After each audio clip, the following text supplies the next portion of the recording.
All right, so this is the two fellers with the Bibles. Yeah, there's Two Beards in the Bible. I'm John Swaino. I'm Dave Tenney. I thought there was a pregnant pause there. I thought that you were going to bring forth some wonderful wisdom. So I was waiting before I got You started. have to find somebody with knowledge to have wisdom, and clearly this is not that guy. We are in 1 Peter chapter 2, starting in verse 18. I believe it's your turn to read, and boy, this looks like a big long read. Oh, John, oh. You go ahead and read 18 to the end of the chapter. All right.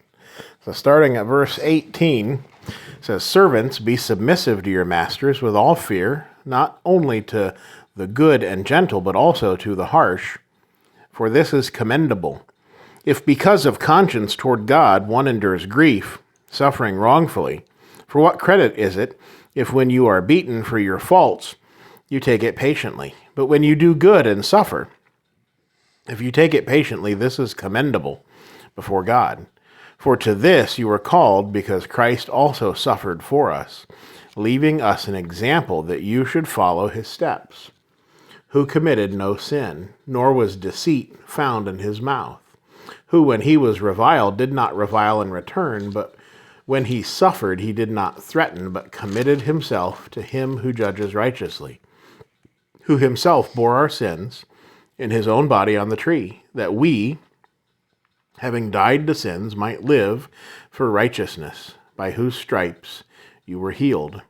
For you were like sheep going astray, but have now returned to the shepherd and overseer of your souls." Oh, boy.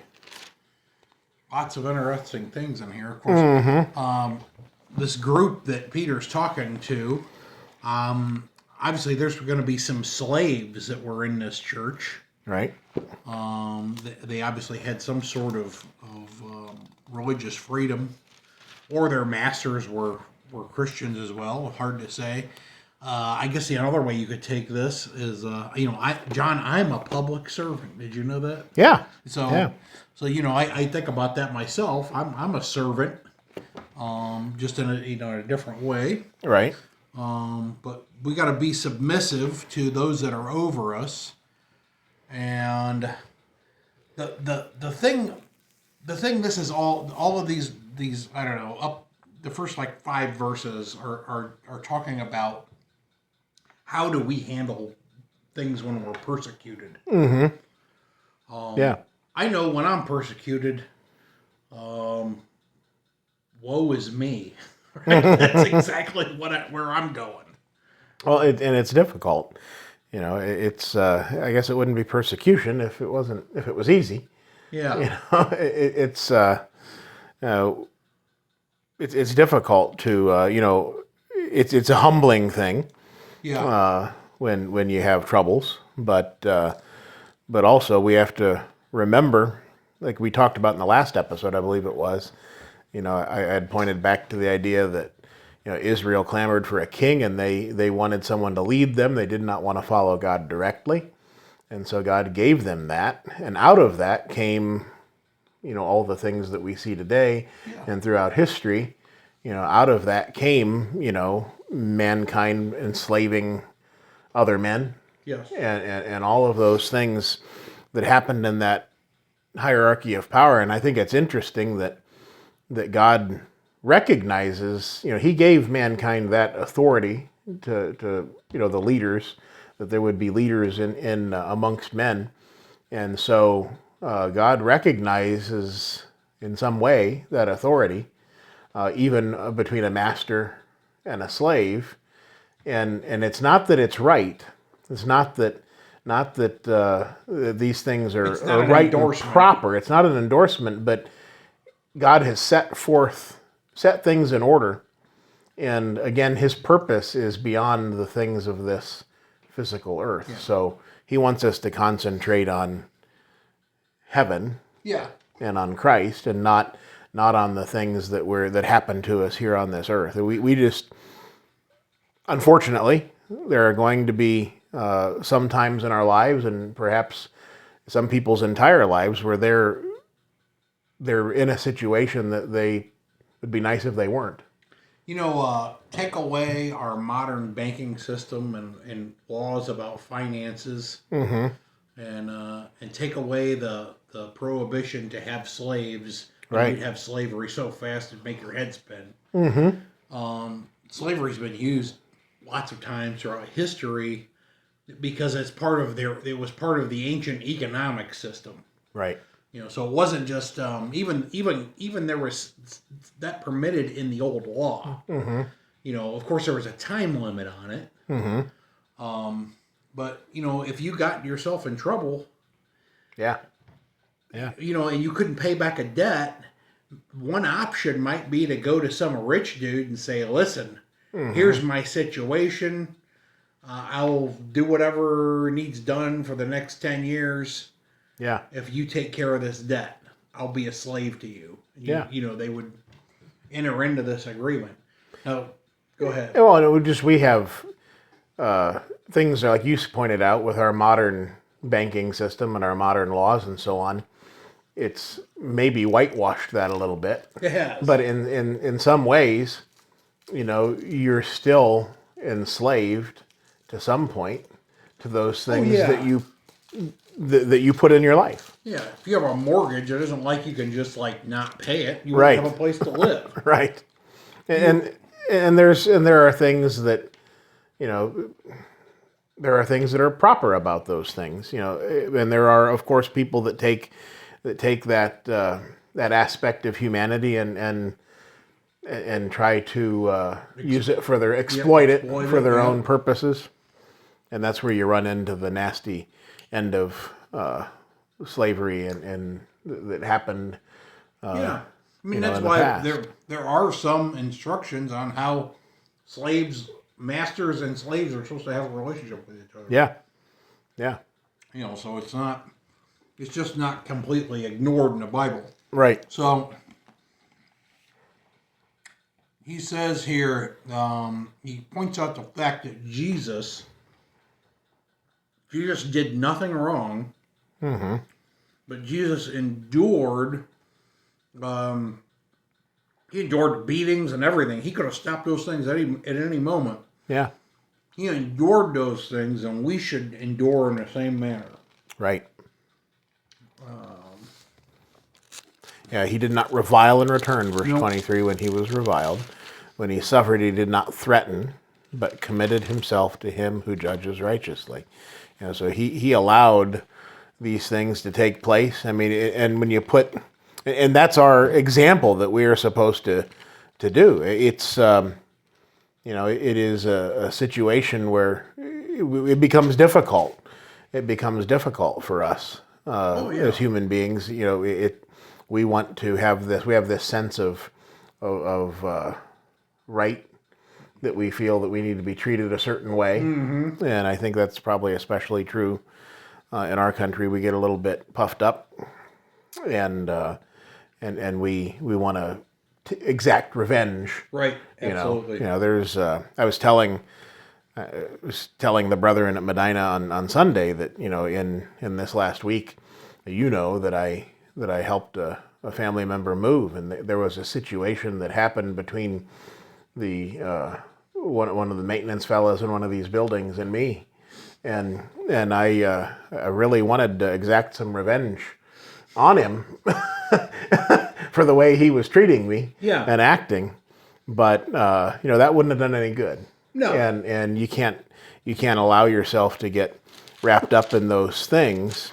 We need to be an example as Christ was, and we need to be able to humble ourselves to the point John, where you have to have your conduct honorable Right. among the Gentiles. right, Right? right, And punching somebody in the nose is not conducive to fulfilling that. right,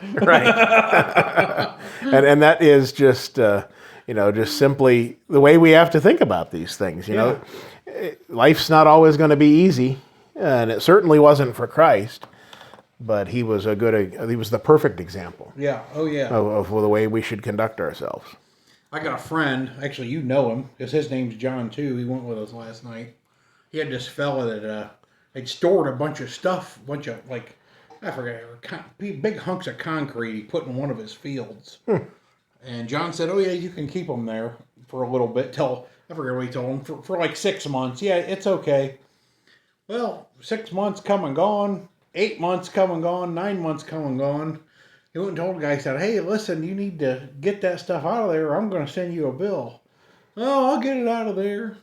A couple of months go by and he just sends him a bill. And he was telling me, he goes, "Before I was a Christian, I would not have handled this that way."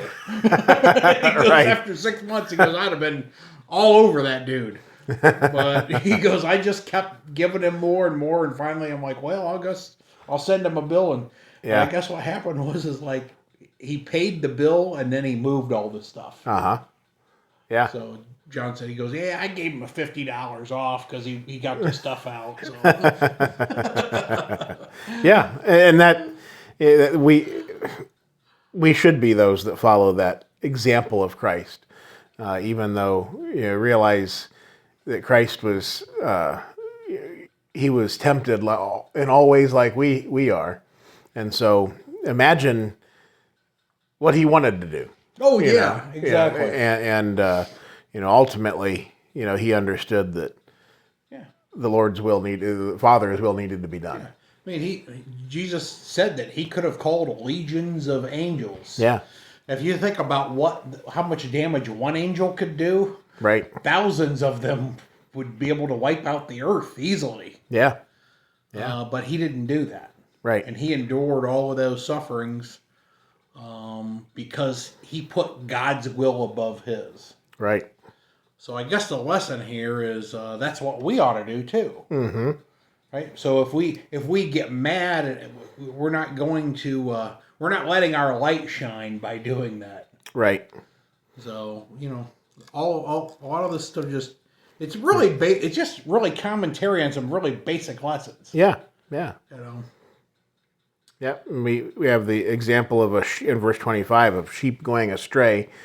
Think about what happens to sheep that go astray when they don't stay with the group. Right.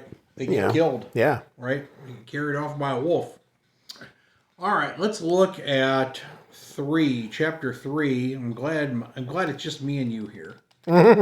Chapter 3, verses 1 through 6. It says, "Wives, likewise, be submissive to your own husbands, that even if some do not obey the word, they without a word may be won by the conduct of their wives. When they observe your chaste conduct accompanied by fear, do not let your adornment be merely outward, arranging the hair, wearing gold, or putting on fine apparel. Rather, let it be the hidden person of the heart, with incorruptible beauty, of a gentle and quiet spirit, which is very precious in the sight of God. For in this manner, in former times, the holy woman who trusted in God, who also adorned themselves, being submissive to their own husbands, as Sarah obeyed Abraham, calling him Lord, whose daughters you are, if you do good and are not afraid with any terror." Okay, what's it mean? What's this word submissive mean? Yeah. Well, let's go back to Genesis. I knew you were going to go back to the garden. Yeah. Yeah. Genesis chapter 3, right? Yeah. Well, God gave man to be over his wife. There in Genesis chapter 3, after the fall of mankind, because Eve is the one who brought the forbidden fruit to Adam. Yep. And he was also punished because he ate of it, but she kind of got the stricter end of the deal in a way. Yeah. Because of her pain in childbirth and so on and so forth, but he told her that her desire was to be for her husband, and now that does not mean, and we're going to get to that as we get into the next section, but it does not mean that husbands can be vicious and mean and dictatorial in the way that they deal with their families, but definitely that is God's plan and His pattern for the family to begin with. Is that the man is the the father. The man is the head over the wife, and both together are over their children. Yeah, absolutely. And submission. You think of submission. There's really there necessarily has to be a willingness there. There has to be, and you know what's interesting about that is I think in that command there's these two struggles. Mm-hmm. One struggle is the struggle of the wife to be submissive to her husband. Mm-hmm. The other struggle is for the husband to be a good leader. Yeah. And I think what happens is a lot of times is various times in a relationship, one or the other party doesn't want to do what they're supposed to do. Right. The wife sometimes doesn't want to submit to what the husband, and sometimes the husband just wants to, he wants to sit and doom scroll on the couch for an hour, right? Instead of doing what he's supposed to do. Right. Right, so I mean, there's always this kind of tension in a relationship over these things. Yeah, and I have seen more than once where these roles are not adhered to, and because, for instance, if the man doesn't keep up his end of the bargain and isn't a leader in his family, then that necessarily means that his wife is going to have to take some of those responsibilities, which she's not equipped for. God didn't equip her for the same things to deal with things the same way as the man, and so whether you like that statement or not, if you stand back and look at it, you can see that this doesn't play out well. When a woman tries to carry out the job of a husband, and likewise, if a husband tries to do what a mother is wired to do, it just doesn't work well. No, it doesn't. And it always implodes. Yeah. And I've unfortunately seen it several times. Yeah, I have too. I mean, it's. Now, our wives are perfect, but Well, yeah, not in my house. But I do think so. This idea, so a woman who's going to be submissive to her husband, that doesn't mean she's going to be cowering. Right. It doesn't mean that she's a lesser person. Right. It doesn't mean that she's not as smart. Right. Because many times you'll have a relationship where the wife is smarter than the husband. Right. Right? That could be said of my marriage many times. So it's not about any of that. Yeah. God has given the man the role of leadership, and not everybody can be the leader. Right. So the wife is to be submissive to that role. Yeah. Yeah. There comes. There's a lot that comes with being a leader. Yeah. And I can't tell you that that I am have attained the level of being a leader that can be looked up to. But in my life, I have been in work. It just always ends up that I end up being in charge. Yeah. But when I started teaching driver training, within a year and a half or so, they put me in the manager position. And this just sort of happens in my life. And there are times where I'm like, man, I don't want to do this. I don't want to be in charge. Yeah. I want to show up and just do my thing and go home. When I retire, I want to get a part-time job where I don't have to make any decisions. That's my goal. Right. I can do whatever you want to do, but just tell me don't make me think about it. Right. Yeah. Absolutely. I've been doing that for 40 years. Right. But when it comes to, the way God has designed the relationship between men and women, it's just, that's our job. Yeah. And we need to respect that. And like you said, it's not a matter of inequality. No. It's just a difference of roles. Yeah.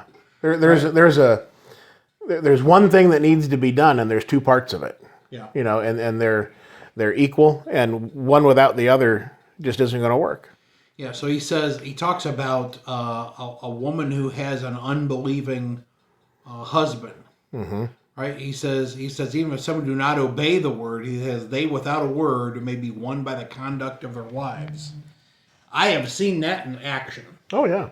I mean, I've seen several women who have been faithful for 30 years, and eventually their husband comes along with them. Yeah. It just takes them a long time. Yeah. Now, that's not to say that it's probably not wise to enter into a relationship thinking, well, we'll change them.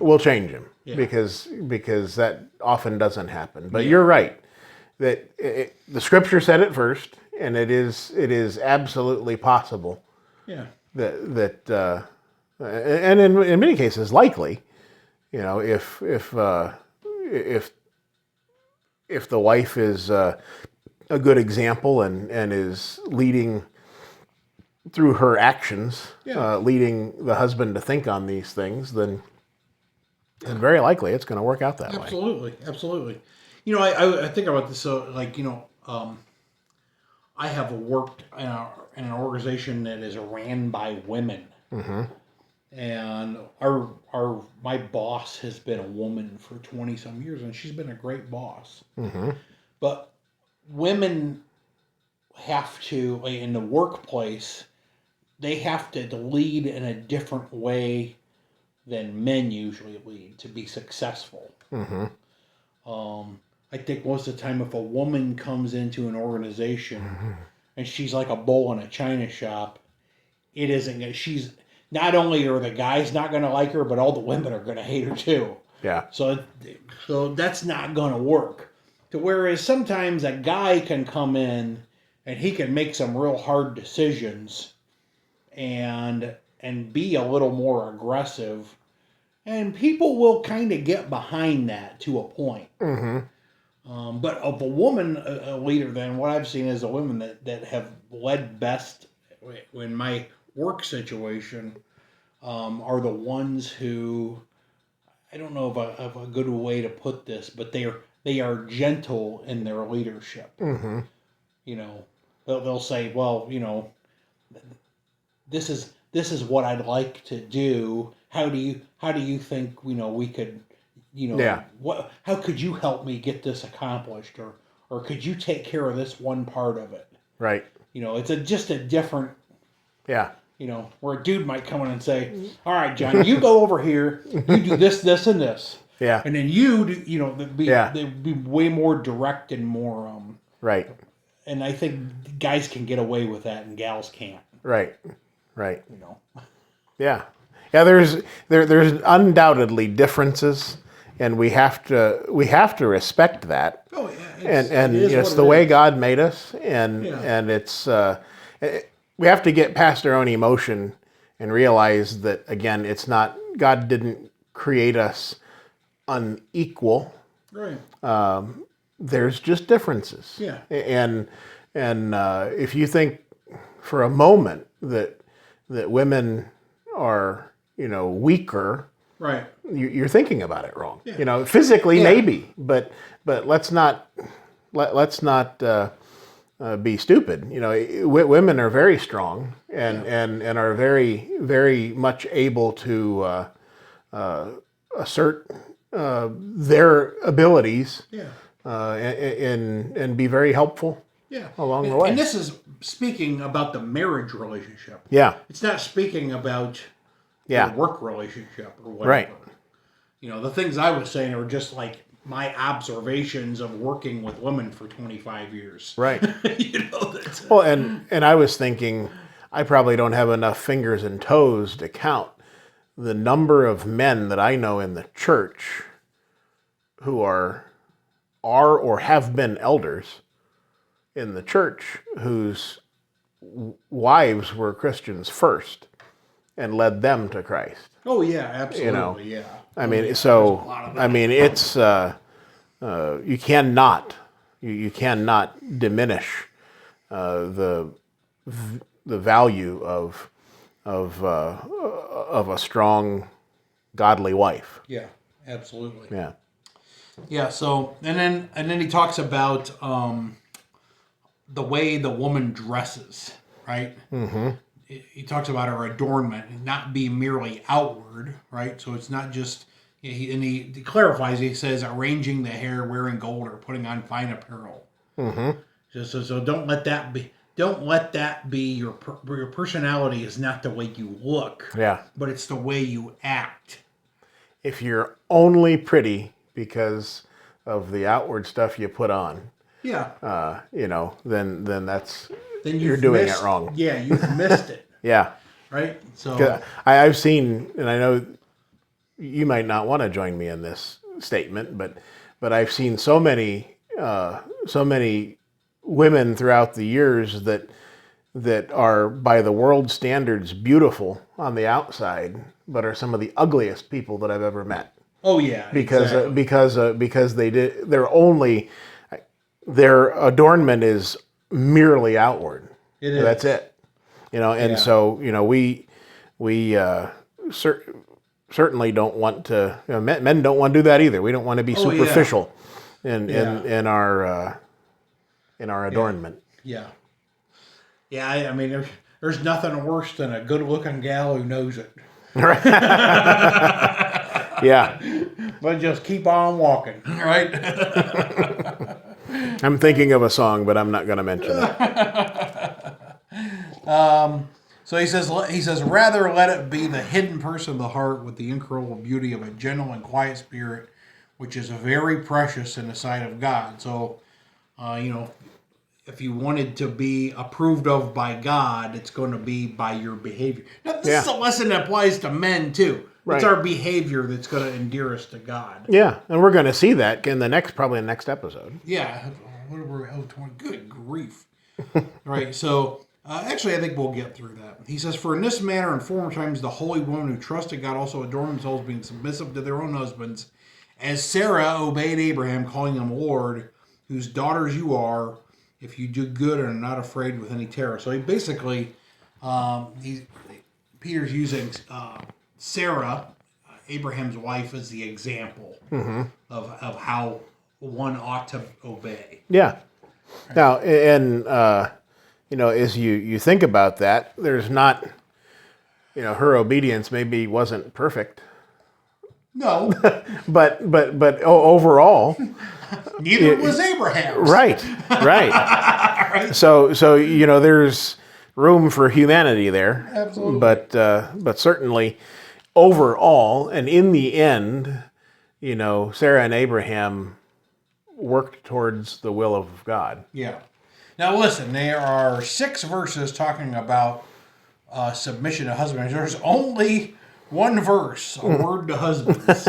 Verse 7, it says, husbands likewise dwell with them with understanding, giving honor to the wife as to the weaker vessel, and as being heirs together of the grace of life, that your prayers may not be hindered. Mm-hmm. Okay, that's one of the things I think that some fellas miss is you're supposed to give honor to your wife. Mm-hmm. And be understanding. Yeah, if you're going to give honor to your wife, you're going to treat her a certain way. Yeah. And understanding that, for one thing, you're going to understand that you're different. Yeah. And while you might see things from a different perspective, just as Christ and God is long suffering and patient and with us, we also need to be long suffering and patient with our wives, and then they hopefully likewise will do the same because we just are different. Right.